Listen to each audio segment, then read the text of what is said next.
Welcome to the Daily Coffee Pro, friends.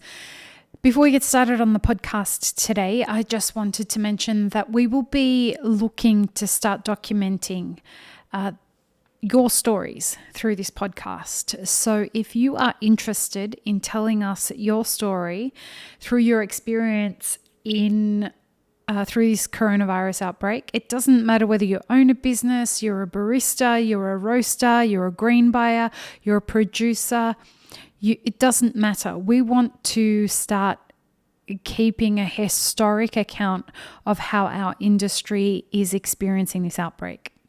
We don't know what our industry is going to look like after this. So if you are interested in documenting your story as a part of this podcast and sharing that story, send us a 30-second sound recording of who you are and something that blindsided you throughout this situation so far. It could be that you didn't think that you were going to be put out of work so quickly, or you didn't think that you would get sick. You didn't think that you would be okay. Like, it doesn't matter what it is. Just something that was a little bit out of the ordinary that you didn't think was going to happen, that happened.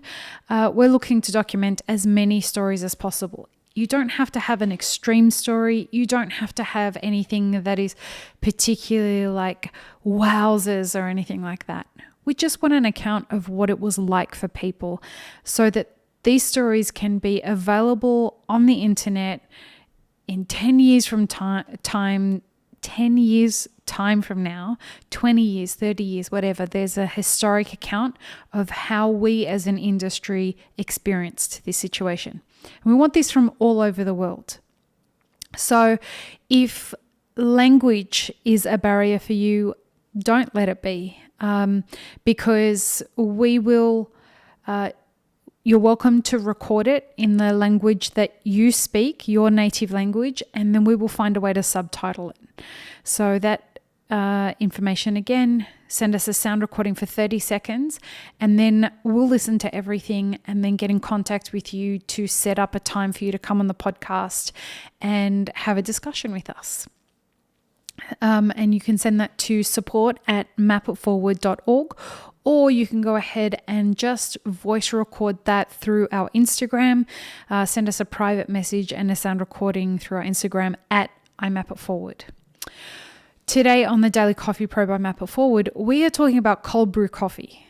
There's a reason we're talking about cold brew coffee with regards to the coronavirus outbreak.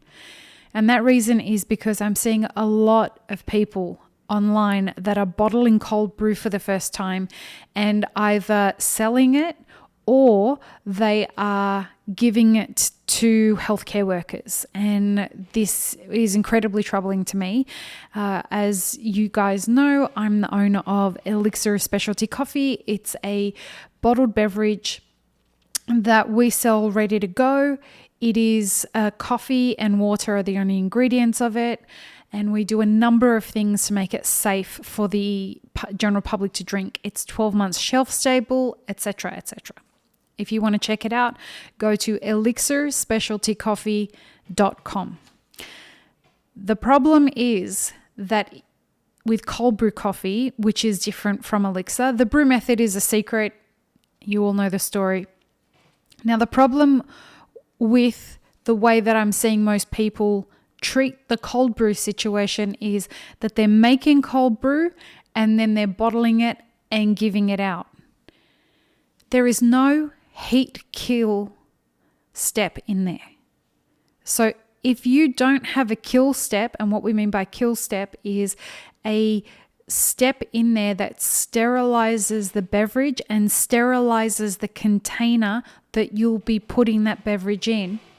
If you don't put a kill step in there, you need to maintain refrigeration of that product throughout the whole supply chain. So from the time you bottle it to the time that you give it to the person that's going to drink it, and while the content isn't full. So they could drink it, and let's say they want to come back to it in a couple of hours, they probably need to put it in the fridge up until then. You will at least need to put on the bottle with the labeling, keep refrigerated. The big problem with this is something that we call botulism. Now, we had Julie Beerworth on the podcast, and I recommend that if you are bottling cold brew coffee and selling it, please go and listen to the episode that we did with her about a year ago. And she's a food scientist who works for 1000 Faces Coffee, and she went through a whole bunch of the stuff that was needed for you to understand what you need to do. We, as Elixir Specialty Coffee, also hired Julie to talk us through a bunch of stuff from a food tech perspective to make sure that what we were doing was safe. A really, really important thing that a lot of people don't understand is that the pH of cold brew coffee is what makes it the most susceptible to being a food safety hazard. So if you cold brew coffee, and that means that you're brewing it at room temperature, and you're not using a kill step before you bottle the beverage, so you're not heating the beverage to a certain temperature, killing off all the mold spores, killing off any bacteria or viruses that could potentially hit that beverage, and heating the vessel itself before it all goes in. And there's special ways that when you put the lid on it, you've got to tip it upside down and leave it there for a certain amount of time, etc., to ensure food safety. If you're not doing any of that stuff, you could be putting somebody else in danger. Add to that, particularly in this moment, anything that you're giving to people to drink that hasn't been properly sterilized or properly handled from a food safety perspective is potentially going to get them in trouble with regards to the virus that's going around right now, or the flu virus, or any of those things. So while it is highly unlikely that they would get sick from drinking something that had, let's say, COVID-19 or the coronavirus, which causes the disease COVID-19, it is 100% a concern if you are not putting in a kill step that prevents you from that prevents the growth of any kind of microorganism. And in order to do that, you've got to have a kill step in order to maintain the sterility and the sanitization of the efforts that you've gone to for killing the microorganisms. You've got to make sure that the pH is balanced and that it doesn't change.